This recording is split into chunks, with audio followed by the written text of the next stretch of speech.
Tracie and Claire. We're here for the Free Thought Library today, and we're sponsored by the Atheist Community of Austin, and we are out here today talking to people about why they've shown up and why they feel like it's important to be here today.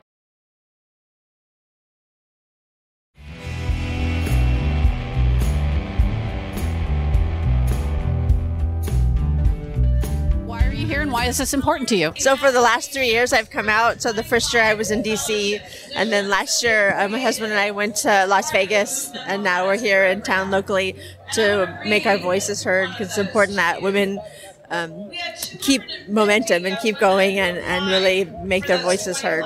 I'm here to support all the women out there that aren't treated respectfully, appropriately. I'm a feminist. I support everybody, and especially women, and I'm tired of how they get treated in society. So that's why I'm here. I'm Lily, and I live in Austin. Yeah, so I just think it's important that, I mean, if I'm being honest, I'm like disappointed that not as many people showed up as like years past. And like I've been asking like friends or people I look up to, like women I look up to, if they're coming today. And like often I got answers that were like, when is the Women's March? Like when? Like that's today?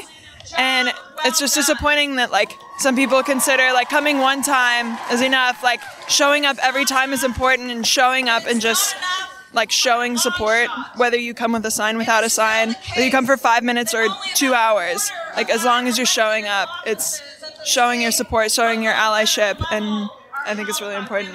I'm Tigre, part of the Autonomous Brown Berets of Tedeslan. I'm here as accomplice for women of color that are oppressed, that are continuing to be oppressed, for all those that are being kept across the border, that are not allowed to their own land of Aslan. This is where they belong. They've been here for thousands and thousands of years.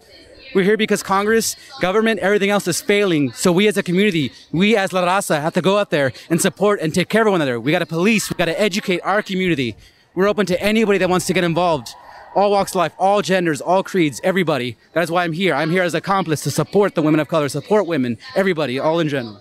What does this demonstration mean to you? Yeah, so we are Deeds Not Words. We're Wendy Davis's nonprofit organization. What we do is we galvanize the power of the youth to follow our FEMZ agenda, which is freedom from sexual assault, economic opportunity, menstrual equity, and everything that applies to women, specifically our generation, millennials and Gen Zers. Being here, support women's rights, get people active in politics. I mean, not active in politics as much as active as citizens. Right. You know, it's to cast their vote. Okay. Just be involved. So I always like to register people to vote and stuff like this. So you were in Washington the first year. Holy cats, I'm so envious. I was here and it was pretty amazing. I can't imagine.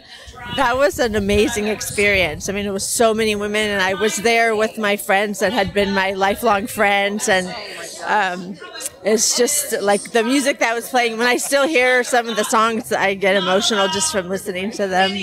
How powerful. I'm Senna. I'm here because I just think this is a really important cause.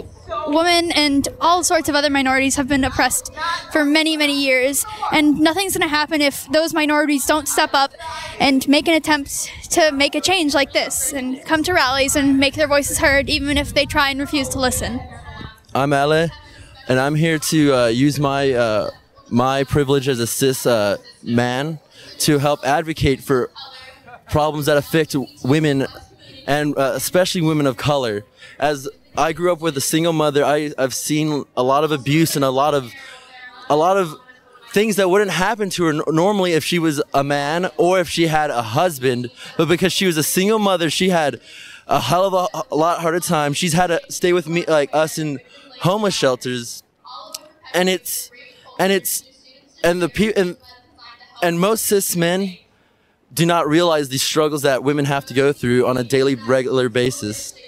So Deeds Not Words, like she said, we galvanize the power of young women. We do that through community organizing, policy making right here at the same building at the Capitol. And we do that, of course, through voting. We have 17 student chapters, both in high school and colleges, all across Texas. And so we are here today showing up at our local women's rally to talk about the issues that affect our generation, our gender, and we're happy to be here standing with an intersectional community. Like women in your life that you feel are important to you? Yes, my mom, she has her master's degree. I saw a big, strong woman my whole life, like growing up with her. So it's just kind of motivated me to, I guess, be a feminist, and I want to support that, you know, because... Why do you think it's important for men specifically to like show up and show support? It's important for, like, if it's your significant other, you want to see that they support you. It's very important, because if you have somebody that's like, oh, I don't care, it hurts and it doesn't feel right.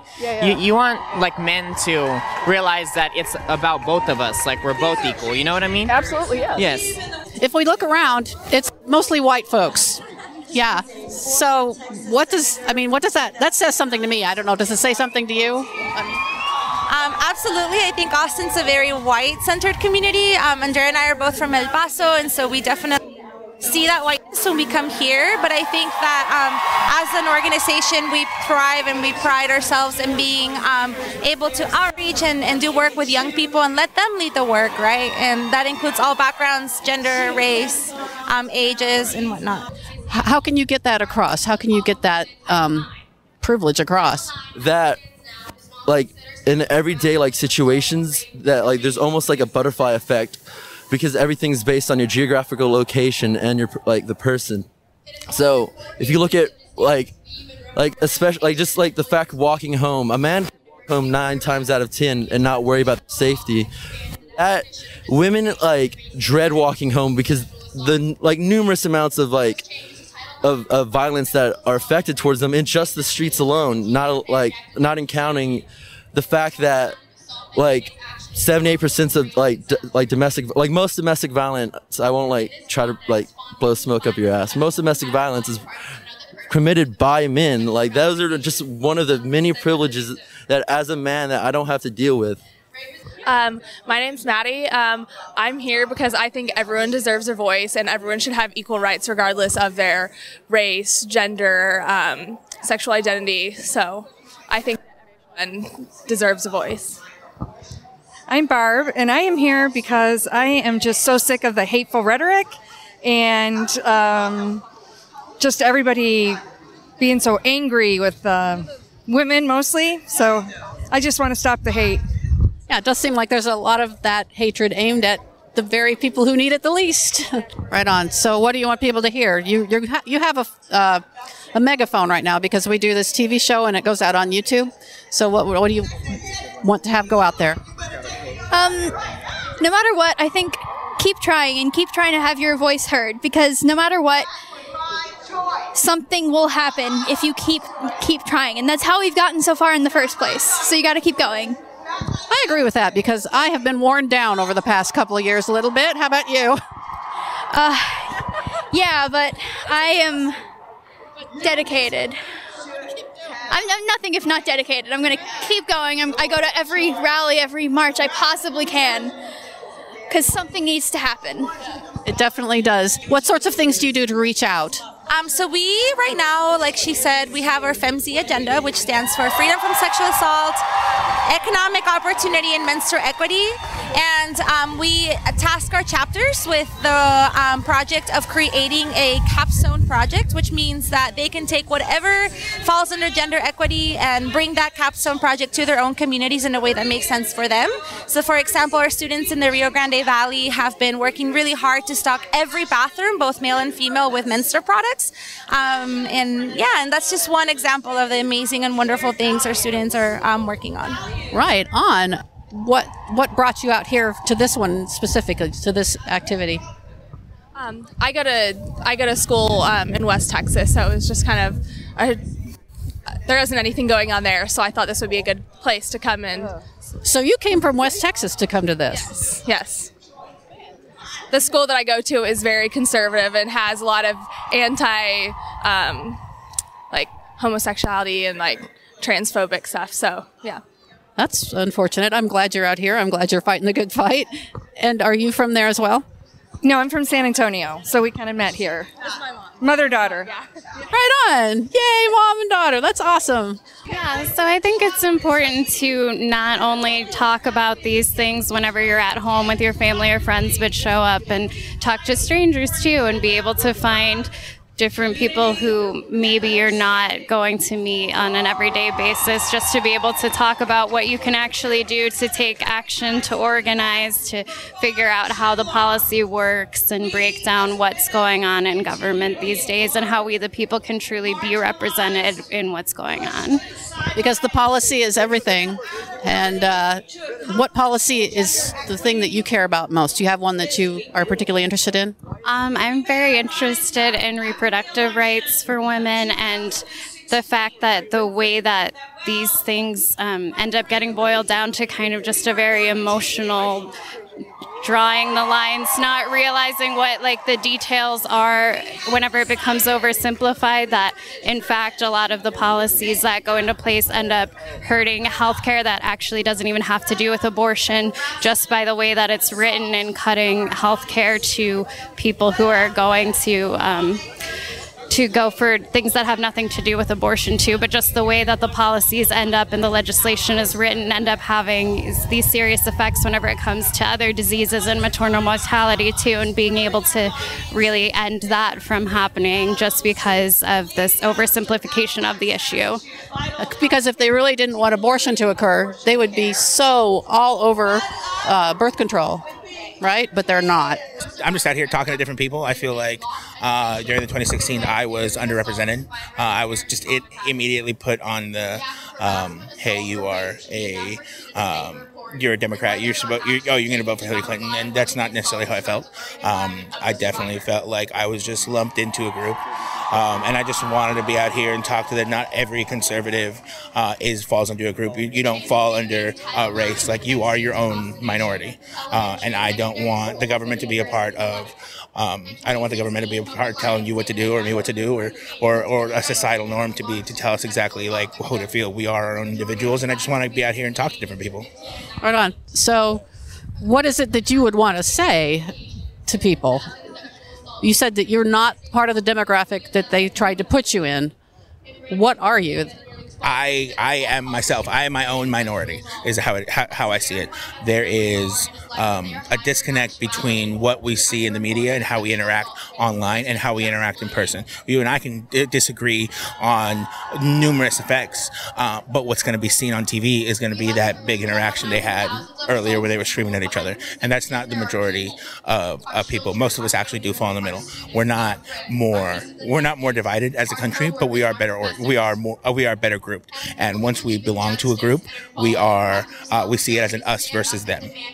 So do you see yourself as a bridge builder? No, I see myself as an average American, as long as most Americans are this way. Most Americans fall under this broad category of in the middle of, yeah, some of us vote Republican, some of us vote Democrat, but most of us have, if you link your own identity to the party, there's an issue with your identity because it is no longer yours, it becomes the identity of the party. And that's not what you want. I know that you don't completely agree with everything a Republican says, anything a Democrat says. And if you do agree, there is a moral disconnect between you and what you portray. And showing up today, this is basically, I am a big believer in gathering people together. There's so much power in actually showing up. And I think the entire movement has been very helpful in giving hope and making us continue working harder for the rights of women and just creating a better world for all of us. Were you aware that this event was intentionally sponsored by reproductive rights organizations because the organization that initially did the whole pussy hat and everything has had trouble with people saying that, well, TERFs, about trans exclusive rights feminists or trans exclusive radical feminists. Yeah. So where do you all stand on that? Did you know about that? Yeah.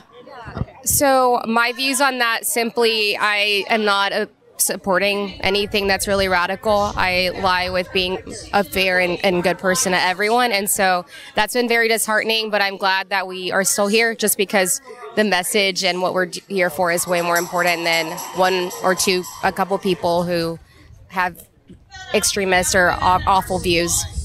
There's extremism and everything. Yeah, and if you feel like a woman, you are a woman. That's all that people need to know. I will add, right? So first of all, it was very funny because the Trump flag went right over your head, like as you were interviewing. And I also want to point out that we have an Israeli flag in the background.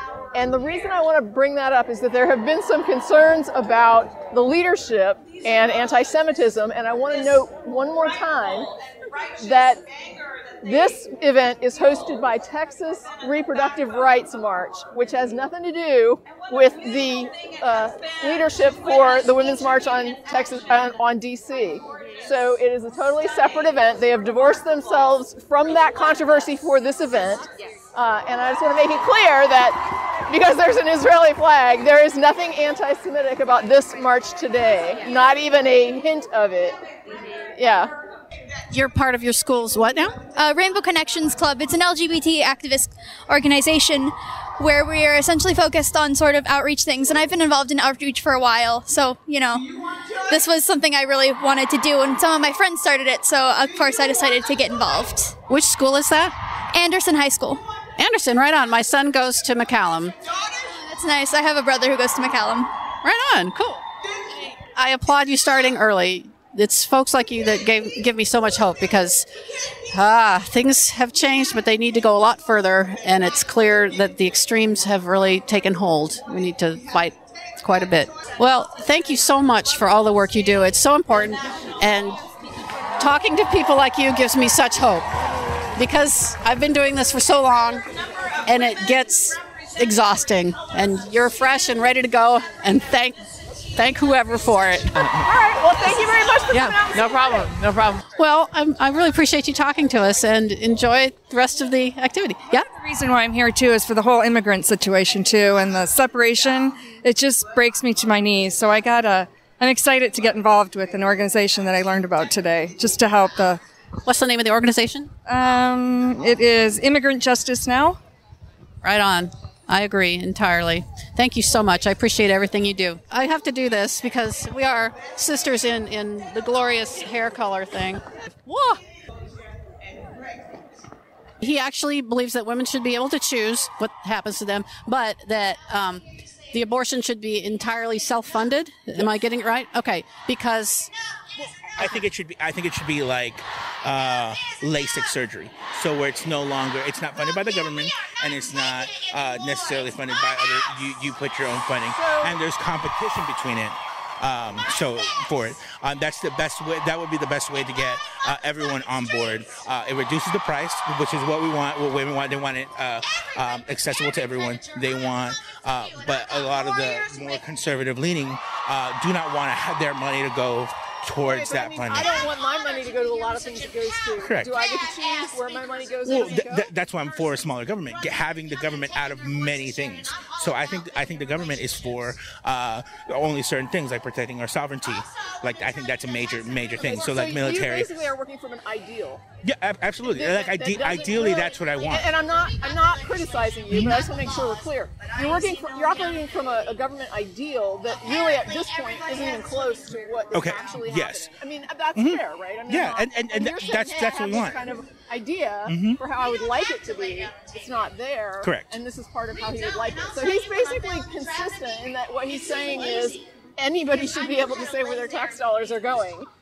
He wouldn't make anybody pay for anything that they don't want to. But it's not the way the government now works, but he's saying he would prefer it if it did work that way for everyone. So I think if a woman has a choice to have Here's that, a question, though. Don't she you should think also that have a people choice. in minority situations and marginalized situations would tend to suffer more in a system like that? So you're taking the Margaret Sanger approach where she wanted to put those reproductive help for the minority community or poor incomes neighborhood. Is that correct?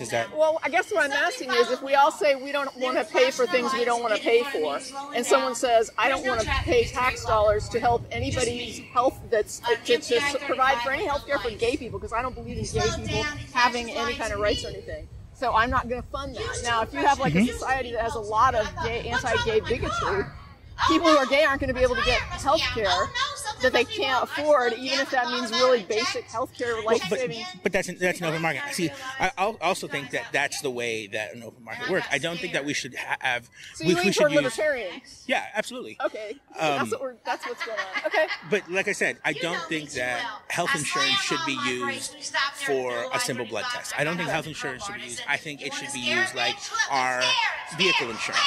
So if a major accident, that you have an accident and you have the major pay for it for major repairs. However, you don't pay for brakes, you don't pay for tires, you don't pay for, and those are minor things to keep up, and you need those to keep up in order to prevent major things that come up that you do need your insurance. So that's how I think that we should change. In terms of someone using a woman's body without her consent. That's a very broad brush. I think you should specify a specific reason. Okay, she's not consenting, and I'm using her body. Are you talking about rape? It could be. Rape is certainly a situation where that. But you're just using a broad term. I need a specific because I can't be like we can't just broadly paint everything the same color. I start touching your body in ways that you don't want. I don't have the authority to do so, and you don't consent to it, and you want me to stop, right? Okay. Then I think it's individual. It's each individual right. For me to do that, absolutely should it not. Be up to you to stop me from using your body, or should the government have a vested interest in protecting you from me assaulting your body? I think that it's your personal space, your personal body is your individual right, and that's something that's not been given, not given to you in that situation. Like if let's say I'm larger than you, it does protect you. Okay, and you're okay with that government being involved in that? Yes, but because we as society agreed to give us our safety, our that aspect to a third party, so we give that. We have voluntarily given that protection to someone else, so our police force. Yeah, no, I agree. And that's what I'm saying. And at that extent, we have collaborated and said, okay, our society and our community. If a woman is pregnant and she says, I don't want, I've now learned that someone is using my body and I don't want them to, and I need help to stop this. Okay. Should the government have a concern in that?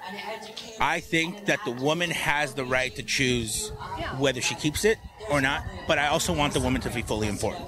I don't want the woman to be, I don't want there to be any hearsay. I want her to be fully informed of her choice. But does the government have then... The government has a vested interest in her... In helping her to avoid having her body used by someone that she does not consent to use it at the point that she realizes she's being violated. But at what point does it no longer become her? Is it her life is the only one?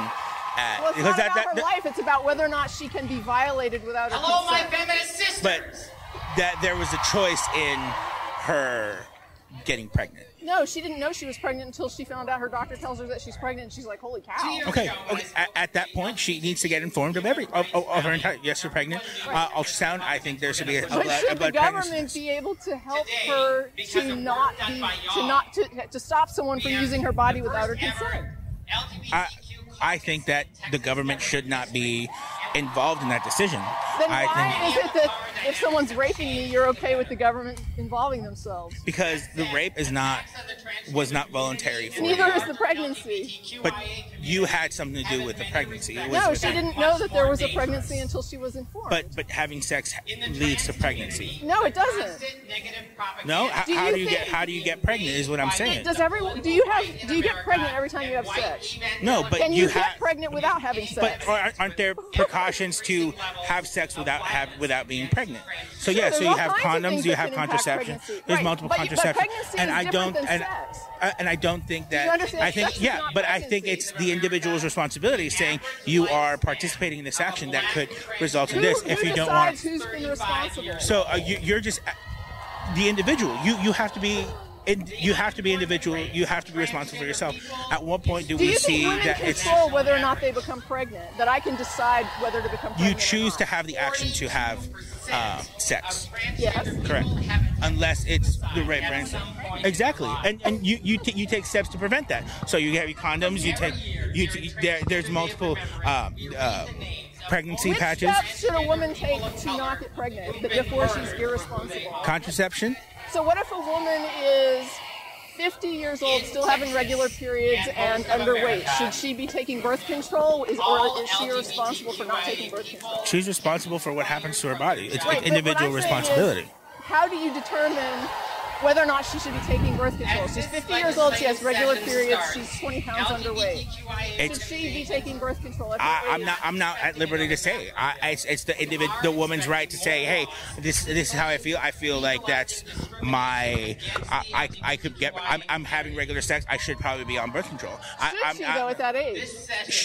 Should is different than. Well, you're saying that she should be responsible, and I'm saying, is she irresponsible at the age of 50 to say maybe birth control is not a good option for me? There's other non-hormonal birth controls. Sure, there is. There's a lot of things people can do. I'm just asking. But that's what I'm saying. Like, at what point do you start taking responsibility for your own actions? Do you want the woman to be responsible for your actions, or do you for want? What she consents to, but she has not consented to the pregnancy. But she's responsible to the action that led to the pregnancy. So you're not saying responsible. It led to the pregnancy, but I'm saying that sex is a separate act than a pregnancy. People can have sex and not get pregnant, and people can get pregnant and not have sex. You're conflating pregnancy with sex. But if you are participating in an action, aren't you likely to? Is sex a crime? No, absolutely not. Can you strip a person of their rights if they have not committed a crime? No, okay, but the thing is, how did she lose but now the we're talking right to have her body violated without But her consent? at what point is the zygote inside her considered alive? Is that what it is? That's what we're talking about. It's alive the moment of conception. It's not dead. So at that point, is it no longer just her life, or at what point does that life have rights? You're a life, but you can't violate my body. Exactly. No, but that's what I'm saying. At what point is that? But I'm not violating it. Like we're right, but I'm just saying, just because someone's alive doesn't mean that they can go violate someone else's body. But it becomes your individual. Right. Yeah, but it becomes your individual choice. Or the action you provided was caused into you're having sex. Sex and pregnancy. No. I'm saying that there's a causation. Because you have sex, you get pregnant. But sex is right, but you don't then give up your right to not be violated against your will. No, but that is your action gave you. It's like saying that I walked down a dark alley and I got raped, and I should have known better than to walk down a dark alley. I took that risk so I can get raped.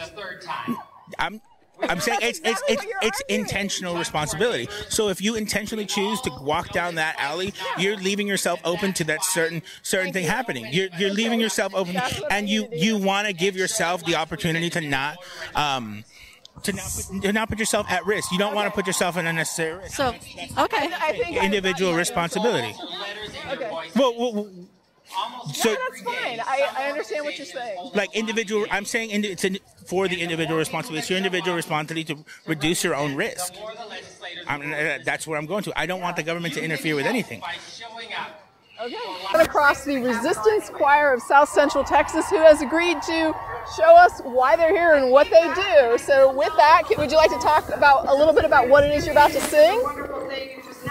Sure. This is a song written by Lauren Meyer, If My Uterus Were a Gun. So as you'll see, it is, if they have the same rights as guns, easy street. Okay.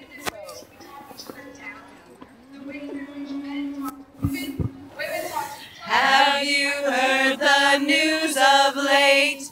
How Republicans in state after state are launching big legislative fights against women's reproductive rights. But if my uterus were a gun, these guys would leave it alone. They say we'll have fun, we'll never quibble or moan. They hate all forms of regulation, except the kind for procreation. Then they take away our choices, 'cause they can't hear women's voices. If my cervix were a rifle, they would keep their mouth shut. Maybe stop their stupid saying birth control's just for sluts. When I wanna get my eggs lost, they tell me keep your legs crossed. With the steps these guys are taking, they all sound just like Todd Aiken. You remember legitimate rape?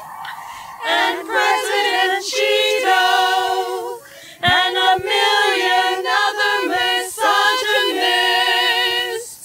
If my ovaries were semi-automatic weapons, heavens, all these laws we'd escape.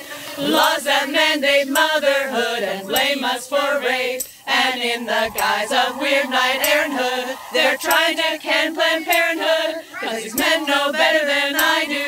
Just ask the governor of Ohio, and Texas, and Nebraska, and Arkansas, and Iowa, and Louisiana,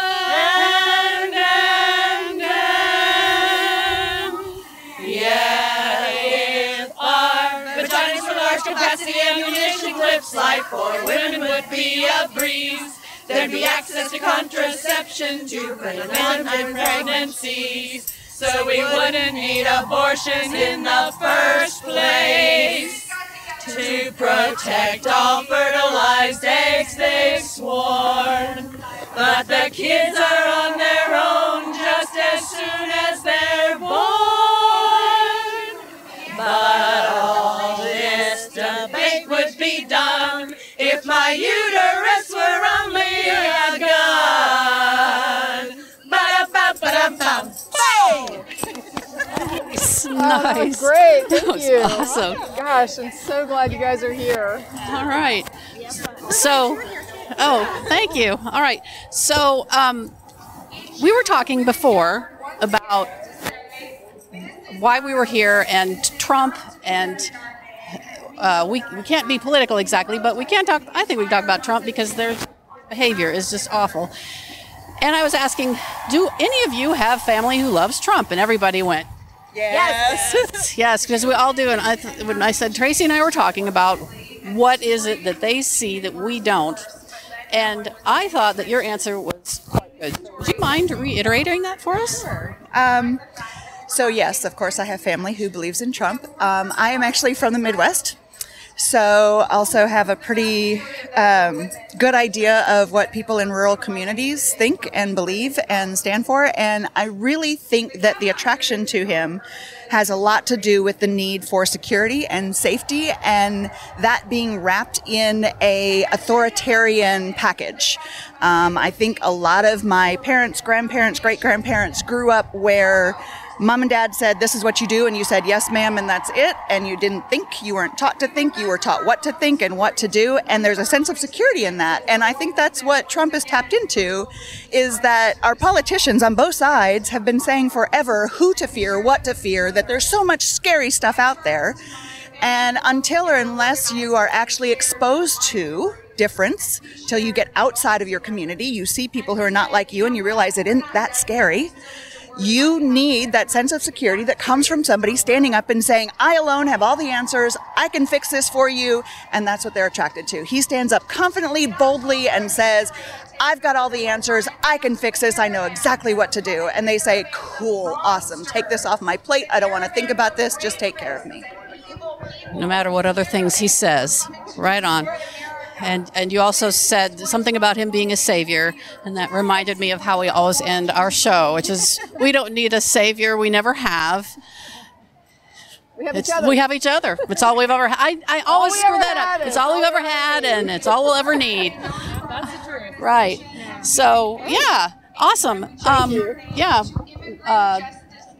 So tell us more about your group, where you perform. Okay. Well, we are here to encourage, uplift, motivate the resistance. We bill ourselves as more enthusiastic than talented. So we're out here to have fun, hopefully to engage other folks who want to have some fun, to lighten the load a little bit. It seems so heavy, the first of 17. And I wouldn't have gotten through it if I hadn't had a bunch of friends to sing with. Singing makes endorphins, and you also bond with the people that you sing with, so it's great for building community. It was a nice respite for hardworking, overworked activists, and it just kind of gave us a little something lighthearted to do. We had planned on singing songs of we had 3 genres we were going to do: social justice, contemporary and traditional protest songs, and then we were going to do some parodies. We called it revolutionary snark. Well, that took off, and so we're a little top heavy on the snark, but that seems to be what people enjoy. So they do need that laugh. I certainly do. It really lightens the mood at demonstrations and protests, I think. People like that because it is so hard to keep moving ahead in these times, and this makes people feel like, all right, let's just laugh about it, because in some ways it's ridiculous. The snark highlights the absurdity of it all. On the one hand, we are part of many different fights as individuals, and we know and perform for people who are fighting so many different battles, all of which need fighting. And as Kat said, it's a difficult, mentally taxing sort of task. And if we can get up and snark about it and make them laugh a little bit about the crazy and the ridiculous of it, and go back to work with lighter hearts, then we've done the world a service, even if it's a small one. Right. The gaslighting it's very wearing. Yes. And it's good to check in. And not only is it true that we're being gaslighted, but like you said, snarking at it, it just takes a lot of the bite out of it. It really helps a lot. If we've got one of these little tunes that's catchy and people laugh and they end up driving away and it's rattling around in the back of the brain, earworm activism, we're hoping that will bring them a smile later on in the week, and that may be the moment they need it, so.